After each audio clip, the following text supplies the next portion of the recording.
Good morning, and we are back. WB Reef Week, to the last day, but it's actually to the best day. We are joined with my guest from WCS Belize. So if you don't know what a WCS or you don't know what a WCS Belize, you will this morning.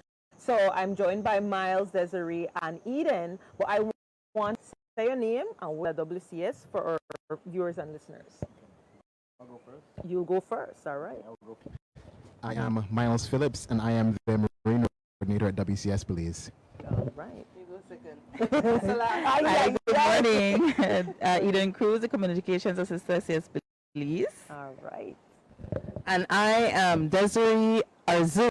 I am the Communications Coordinator at Wildlife Conservation Society Belize Program. And we're so happy to be here in Cruz this morning. My goodness. Breezy. Beautiful. Nature at its best. It's so nice and cool. I like the decor in the background here at. We free up the big up Friday. Yes, we enjoy ourselves. Yeah, so no, we usually come to okay. I don't think you've been on with us not before. When you no, not actually no. We had one of your colleagues because we were talking about forest fires because we are in the season. Yeah, higher. If you listen, but is usually on the show during Reef Week. We've always been here. It doesn't matter where KREM is at. We're gonna find. Thank you for that commitment. Thank you for that commitment because it's very important, and we said this off air, that we have the NGOs share with our audience, with our listeners, what it is you do, what are your challenges, what you want from us, from us, and what we could expect from you, or if we have the hard questions. So I really want to thank you all for being here with us this morning. I mean, I don't think until then, like you said, just come, you to true to it, because like we say, you may tell me Mango Creek? No, never Mango. And WCS was there. All right, so I really appreciate that.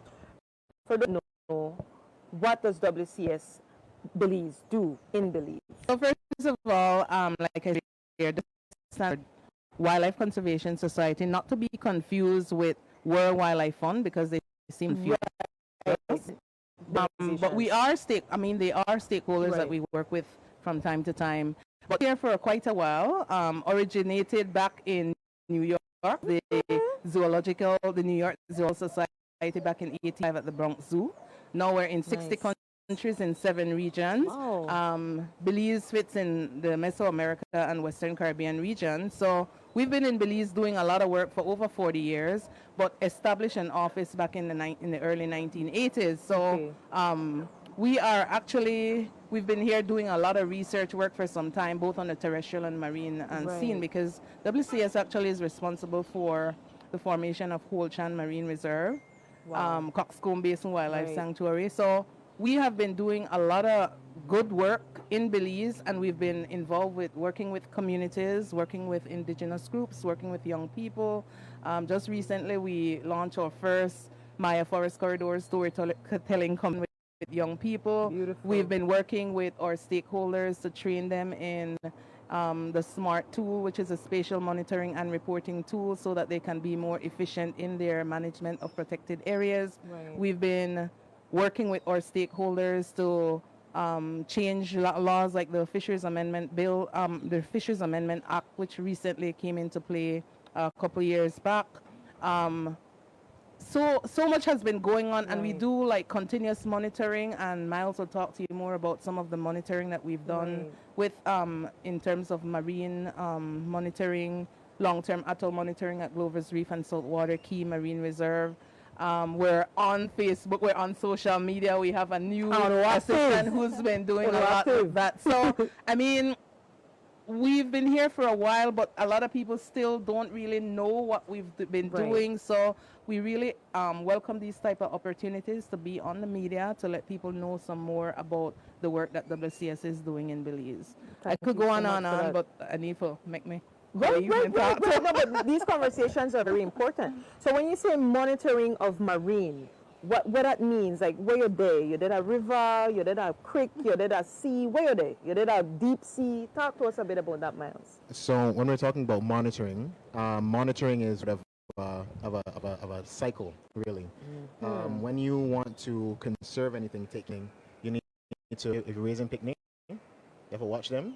Yes. Right? You have to watch because them. how else you know how Exactly. to do what you need to You do watch for them, them. you evaluate why they're doing what they're doing, Right. what's affecting them, and then you change how you're approaching any situation. If you need to talk to a teacher, if you need to slap somebody across the head, right? You adapt, right? No, when we say slap somebody across, a gentle reminder that listen, especially the team, you have to do the right thing by our environment because we live inside it. This is not like you got your yard and then way over there so we deal with something. We're actually in these environments that we're monitoring and trying to preserve. Absolutely. Right? So when we talk about monitoring, we're talking about the observation phase. So so scientists like myself will go either, I mean, depending on what we're is it mangrove? So I'm actually a marine biologist. You have to tell them that, Sorry, man. So, guys. and all of them want to be marine biologists will say, oh, okay, I could grow up and be like Myles. Yes. Or, okay. So I'm a marine biologist. Right. And a biologist generally, you will work, if you're in the field, you'll be working anywhere from the mangroves out, even out to the deep ocean. For me, I'm a coral reef scientist, I would say. Then I specifically work with coral reefs and seagrasses to a lesser extent. So a lot of the monitoring we do here at WCS Belize and that I do is out on the reef, and we do most of our work at Glover's Reef and Southwater Key Marine Reserve. And Miss Des she mentioned LAMP, which is the long-term atoll monitoring program, and that's been going on for 20 years, I think, here in Belize.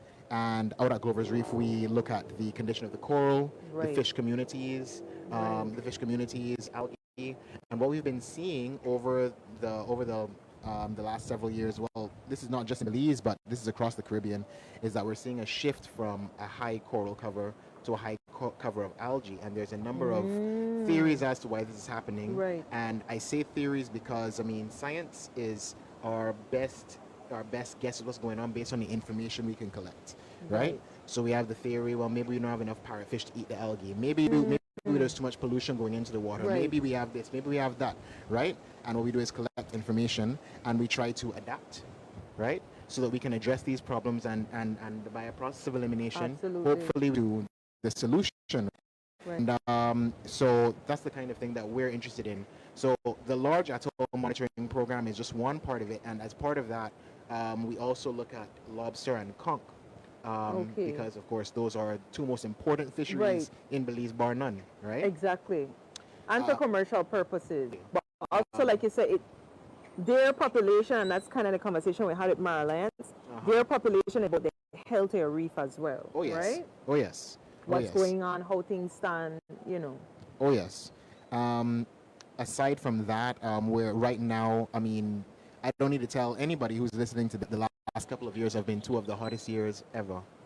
Like, it doesn't make any sense. I was waiting for my little Christmas cold last year, and that not come till... You may get Christmas heat. Yeah, exactly. Christmas heat. Exactly. I mean, and I feel like we got a couple of weeks where it was cool, Slighters. And then it got... Right. Back up, and then crazy.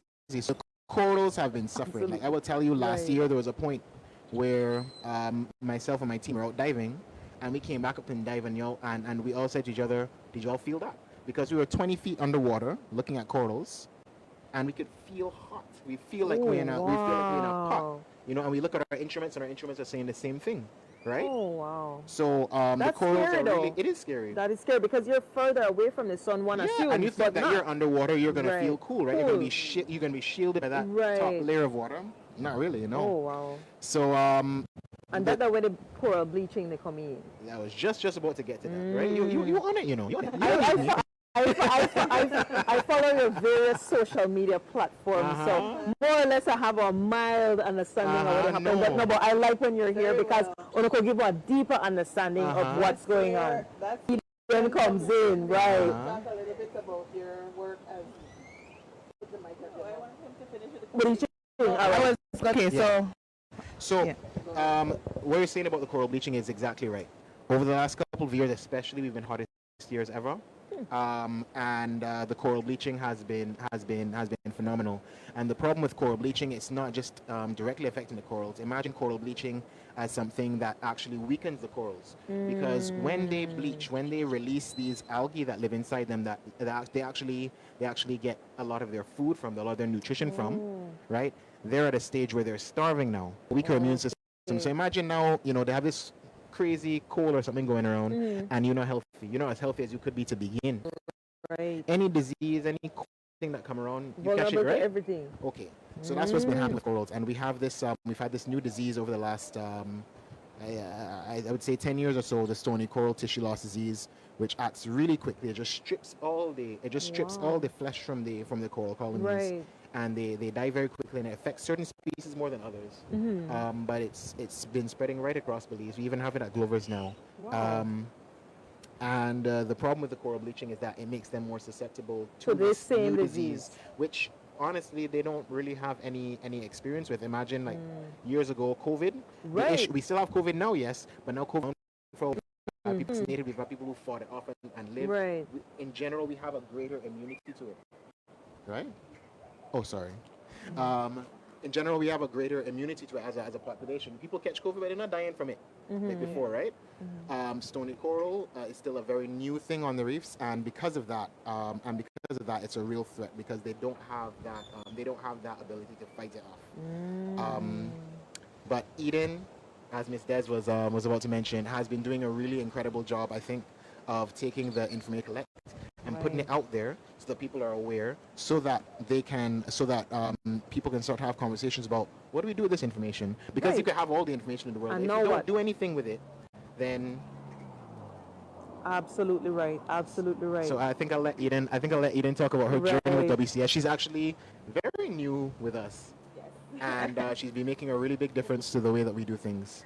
Yes, so well, as part of a communication team, we take all this information and conservation efforts and the work that we do and try to get that information out to the people. And in the past, we've used, the typical communications with outreach activities in the communities, going to the schools and these fairs. But, we're in technology, so we're into technology and the new generation. We need to find new ways how to get that information out there. And the new ways is, of course, social media, and that's where I come in. So trying to find innovative ways to get this information, all this knowledge, and make it, compact it, and make it interactive, and the everyday man can understand. And one of the ways that we do this is through, we have for the Reef Week, we're doing the social trivia contests.